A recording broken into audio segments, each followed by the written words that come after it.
सुरक्षा विधेयकाला महाविकासाच्या नेत्यांनी तुम्ही देखील कडाडून विरोध केलेला आहे. आम्ही काय म्हणतो काल आणि आज विधिमंडळामध्ये जनसुरक्षा कायदा ते कुठे ते ह्या नावाने एक कायदा आणला जातोय. काल खालच्या सभागृहात बहुमताच्या जोरावर तो मंजूर करण्यात आला.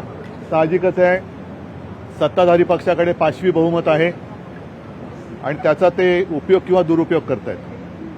आमचा याला नेमका विरोध कशाला आहे हे जेवढे सदस्य आमच्याकडनं बोलले, मग अनिल परब आहेत, अभिजित आहेत, सचिन अहिर आहेत, आणखीन कोण बोललो होतं, तिघच जण बोलले. यांनी स्पष्ट शब्दात सांगितलेलं आहे सरकारने, म्हणजे आपण म्हणतो ना काय कथनी और करणी, त्याच्यामध्ये फरक आहे तसं दिसतंय.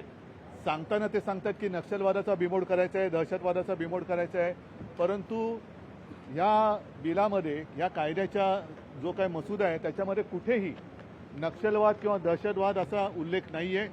सुरुवातीला फक्त कडवी डावी विचारसरणी, कडव्या डाव्या विचारसरणीच्या संघटना, आतापर्यंत मी कडवे वाल हा शब्द ऐकला होता, कडव्या डाव्या हा शब्द प्रयोग पहिल्यांदा ऐकतोय.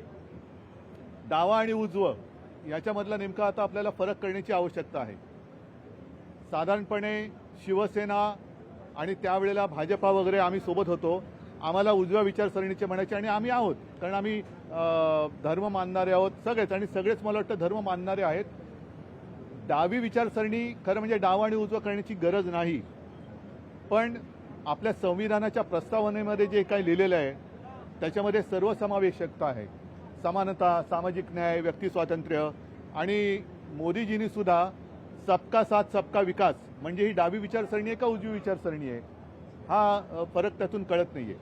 आम्ही या बिलावरती बोलताना जर देशविघातक शक्तींचा बिमोड करायचा असेल तर आम्हाला विचारण्याची गरज नाही. आम्ही नक्कीच सरकारसोबत आहोत, राहू आणि राहणार, त्याच्याबद्दल दुमत असण्याचं कारण नाहीये. परंतु तुम्ही राजकीय हेतूने प्रेरित जर का हे बिल आणत असाल, आणि तसं त्याला वास येतोय, कारण मी म्हटलं तसं की याच्यामध्ये कुठेही नक्षलवाद वगैरे वगैरे असं काही शब्दच नाहीये. मात्र धोकादायक जो शब्द आहे तो मी तुम्हाला मुद्दामून वाचून दाखवतो. हे केवळ आम्हालाच नाही तर तुम्हाला सुद्धा लागू होत आहे आणि तमाम जनतेला ते कधीही लागू शकतात. त्याच्यामध्ये जे म्हटलेलं आहे, बेकायदेशीर कृत्य याचा अर्थ एखाद्या व्यक्तीने किंवा संघटनेने केलेले जे सार्वजनिक सुव्यवस्था, शांतता व प्रशांतता यास धोका किंवा संकट निर्माण करते असे, किंवा जे सार्वजनिक सुव्यवस्थेमध्ये हस्तक्षेप करते किंवा ज्याचा हस्तक्षेप करण्याकडे कल आहे असे, किंवा वगैरे वगैरे म्हटलेले आहे. ह्याच्यात कुठेही दहशतवाद, नक्षलवाद हा शब्द नाहीये. म्हणजे सर्वसामान्य जनतेला सुद्धा कधी कुठेही उचलू शकतात आणि तुरुंगात टाकू शकतात, जे आतापर्यंत चाललेलं आहे.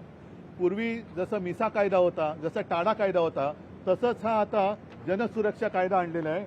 मला असं वाटतं याचं नाव जनसुरक्षेच्या ऐवजी भाजपा सुरक्षा कायदा केला पाहिजे, कारण भाजपच्या विरोधात जो बोलेल तो जणू काही देशद्रोही आहे असा त्यांचा तो समज आहे. म्हणून आम्ही त्यांना सांगितलं की आम्ही याला जरूर समर्थन दिलं असतं किंवा देऊ, पण तुम्ही त्यातले शब्द जे आहेत त्याच्यात सुधारणा करा. त्याच्यामध्ये स्पष्ट शब्दामध्ये देशविघातक कृती करणारे, देशद्रोही वगैरे वगैरे जे काय आहेत, नक्षलवादी, याचा उल्लेख करा आणि परत बिल आणा. पण असं जर का मोघम बिल आणलं की ज्याला काय आकार उकार शेंडा बुडका काही नाही, की धर आणि उठसूट टाक आज जे आज चाललेलं आहे.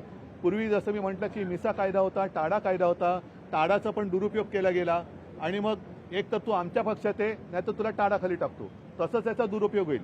आणि याचं स्पष्ट चित्र आज आम्हाला, म्हणजे मला तरी सभागृहात दिसलं, कारण आमच्याकडनं बोलणारे कोण होते, अनिल परब, सचिन अहिर हे शिवसैनिक, अभिजित काँग्रेस, तिघच जण बोलले. पण त्यांच्याकडनं जे बोलले अगदी बिल कोणी मांडलं, योगेश कदम मूळचा शिवसैनिक, दरेकर, त्याच्यानंतर प्रसाद लाड, त्याच्यानंतर हेमंत पाटील, यांच्यापैकी एक सुद्धा मूळचा भाजपाही नव्हता. म्हणजे जे कळत नकळत असं मला म्हणावंसं वाटतं की या धमकावण्याला बळी पडून तिकडे गेलेत अशा लोकांकडनं हे बिल आणलं जातंय. तर याचा राजकीय दुरुपयोग केला जातोय किंवा जाईल असा आमचा अगदी आक्षेप आहे, आमचा समज आहे. आणि तो असल्यामुळे जोपर्यंत याच्यामध्ये शब्द येत नाहीत, नक्षलवाद किंवा दहशतवाद. आता दहशतवादाचा बिमोड हा केला गेलाच पाहिजे. अगदी पहलगाममध्ये ज्या अतिरेक्यांनी धर्म विचारून गोळ्या घातल्या, हा कोणत्या बाजूचा, डाव्या विचारसरणीचा दहशतवाद की उजव्या विचारसरणीचा? पण त्यांना अजूनही पकडलं जात नाही का? कुठे गेले ते? तर जो दहशतवादी असेल किंवा आतंकवादी असेल किंवा नक्षलवादी असेल, त्याचा जात पात धर्म विचारसरणी न बघता त्याला शिक्षा केली गेलीच पाहिजे. पण ह्या कायद्यांमुळे ते तेवढ्यापुरतं मर्यादित राहत नाही किंवा त्यांचा कुठे याच्यात उल्लेखच नाही. म्हणून आम्ही त्यांना सांगितलं की याच्यात सुधारणा करा आणि आम्हाला न विचारता आम्ही तुम्हाला पाठिंबा देतो. ही एवढी स्पष्ट भूमिका आमची आहे. कम्युनिस्ट विचारधारा या राज्यांमध्ये देशामध्ये आंध्र प्रदेश, तेलंगणा, झारखंड, ओरिसा या राज्यांमध्ये हा कायदा लागू करण्यात आलेला आहे. तिथे भाजपची सरकार नाही आहे, त्यामुळे हा कायदा महाविकास आघाडी का विरोध करते? आम्हाला मी जे काय सांगितलं ना त्याचा खुलासा याच्यात तरी करावा आणि मग आत्तापर्यंत ज्या दहशतवाद्यांचा किंवा नक्षलवाद्यांचा सामना शौर्याने, अतुलनीय शौर्याने, पराक्रमाने आपल्या महाराष्ट्र पोलिसांनी केला, कदाचित आता CRPF आणलेले आहेत, आणखीन काही तिथल्या नागरिकांनी केला, त्यांनी तो मुकाबला केला आणि आपल्या देशाच्या गृहमंत्र्यांनी सांगितले की येत्या काही दिवसात किंवा काही वर्षात हा नक्षलवाद आपण संपवून टाकू. मग कायदा नसताना देखील या लोकांनी तो नक्षलवाद केवळ शौर्याच्या जोरावरती संपवून टाकला किंवा संपवेपर्यंत आणला. अशा वेळेला तो संपत आल्यानंतर कायदा तुम्ही कोणासाठी आणताय? मग कायदा कोणासाठी आहे? आता माओवादी ऐका एक मिनिट, माओवादी देशातले जरूर शोधा, आमचं त्याला अजिबात नाही हे नाहीये, पण त्याचा उल्लेखच नाही याच्यात कुठे. आणि माओवाद हा कुठेही जास्त चीनमध्ये आणि चीन अरुणाचलमध्ये घुसतोय, लडाखमध्ये घुसतोय, त्यांच्याबरोबर तुम्ही काहीच बोलत नाहीयेत. एक्स्ट्रीमिस्ट लेफ्ट विंगचा उल्लेख याच्यात केलेला आहे. पण त्याच्यासोबतच जसा अर्बन नसल हा शब्द पुढे आला, तसंच एक्स्ट्रीमिस्ट राईट विंग हा शब्द सुद्धा हे नवीन शब्दकोशात भर टाकतायत. आणि मी म्हटलं ना की भाजप सुरक्षा कायदा आहे, जो कोणी भाजप विरुद्ध बोलेल तो देशद्रोही आहे असं जर काय यांना वाटत असेल तर ते स्वतः विकृत मानसिकतेचे आहेत.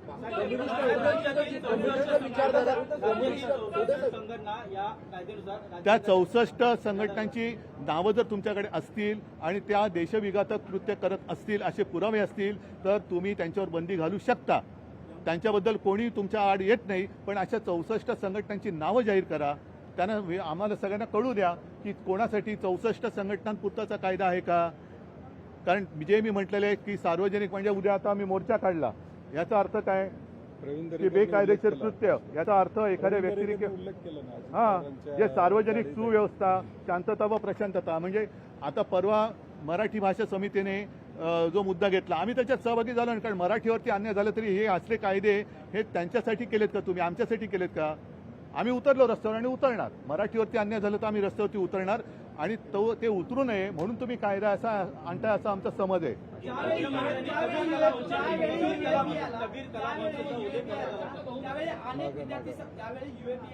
अनेक विद्यार्थी संघटनांवर थेट अटॅक झाला. त्याच्यानंतर आता हा कायदा विशेषतः कबीर कला मंच विद्यार्थी संघटना. पण माझं काय म्हणणं आहे की 64 संघटनांची नावं जाहीर करावी, त्यांनी केलेली पापं जाहीर करावी आणि जर गुन्हेगार असतील तर कारवाई करावी. पण तुम्ही ह्याच्यामध्ये मोघम, ज्याला परत सांगतो की शेंडा बुडखा नसलेलं हे विधेयक आहे, ज्याला काही स्पष्टता नाहीये, चौकट नाहीये आणि केवळ तुम्ही आम्हाला फसवून जनसुरक्षा म्हणत असाल तर उद्या तुम्ही कोणाला आत टाकाल आणि त्याच्यावरती तुम्ही आता हे सगळं चाललेलं आहे.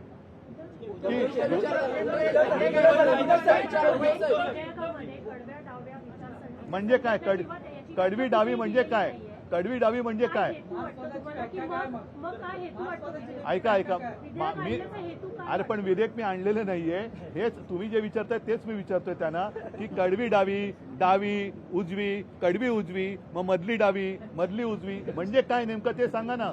आणि एक मिनिट, आणि आपल्या संविधानामध्ये त्या प्रस्तावनेत लिहिलेलं आहे की सगळ्यांना समान संधी. मग आता गाडगेबाबांची जी दशसूत्री होती ती काय? भुकेलेल्याला अन्न, तहानला असेल त्याला पाणी, जो बेघर असेल त्याला. म्हणजे काय? आता तुम्ही 80 कोटी लोकांना राशन देताय ना, मग ही कोणती विचारसरणी आहे? सबका साथ सबका विकास. मग काय? मग तुम्ही याच्यामध्ये बिलामध्ये तसा स्पष्ट उल्लेख करा, आम्ही देतो पाठिंबा. पण तुम्ही काही त्याच्यामध्ये नसताना मोघम बिल आणाल आणि देशप्रेमाचे उमाळे आलेले दाखवाल तर हे देशप्रेम तुमचं खोटं आहे, झूट आहे.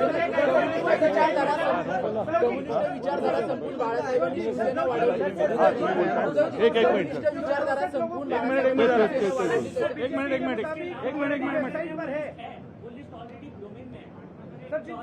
हे आता विधान परिषदेमध्ये जे माननीय उद्धवजी ठाकरे साहेबांनी आता सांगितलं, पोटातलं ओठात या लोकांचं येत आहे. आता परिषदेमध्ये बोलत असताना प्रसाद लाड या भारतीय जनता पार्टीच्या सदस्याने शिवसेना प्रमुख मान्य बाळासाहेब ठाकरे यांचा उल्लेख केला. शिवसेना प्रमुख मान्य बाळासाहेब ठाकरे यांनी मुंबईमध्ये ही विचारसरणीचे लोक मारले अशा प्रकारचं वक्तव्य केलं. याचाच अर्थ, याच्यावर आम्ही ऑब्जेक्शन घेतलं, याचाच अर्थ यांच्या पोटात अशा पद्धतीनं हा विचार सगळा संपवण्याचा आहे. नक्सलाइट्स होते का मुंबईत? तर नाही. डावी विचारसरणीचे लोक, कम्युनिस्ट पार्टी आज पण आहे, भारतीय कम्युनिस्ट पार्टी आहे, मार्क्सिस्ट कम्युनिस्ट पार्टी आहे, या सगळ्या लोकशाही मार्गाने लढतात. पण तो भारतीय जनता पार्टीच्या सदस्यांनी ज्या पद्धतीनं शिवसेना प्रमुखांचं नाव घेतलं याचा आम्ही निषेध केला. या विधेयकाला पूर्णपणे विधान परिषदेमध्ये आम्ही विरोध करून, विरोध दर्शवून सगळ्यांनी सभात्याग केलेला आहे, वॉकआउट केलेला आहे, एवढंच तुम्हाला सांगतो. आणि आमचं असहमती पत्र पण आम्ही माननीय सभापतींना सादर केलं आहे आणि आम्ही राज्यपालांकडे सुद्धा या संदर्भात जाणार आहोत.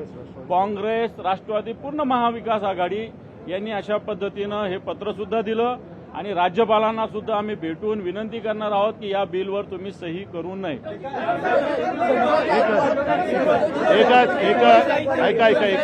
एक मिनिट मला बोलू द्या. थोडक्यामध्ये काय की जरी या बिलाचं नाव त्यांनी जनसुरक्षा असं ठेवलं असलं तरी जनसुरक्षा नाही. कोणत्याही जनाला कधी पण केव्हाही कोणत्याही आरोपाखाली हे तुरुंगात टाकू शकतील असं हे भयानक बिल आहे. म्हणून जनतेने याच्यापासून सावध राहावं की हे तुमच्या सुरक्षेसाठी नाही, हे भाजपच्या सुरक्षेसाठी आहे.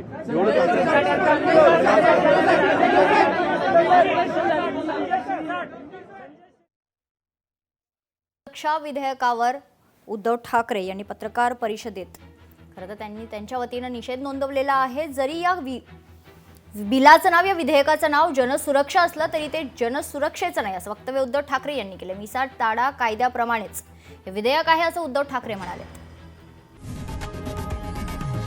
लोकशाही मराठी ऐका, पहा, जागरूक रहा.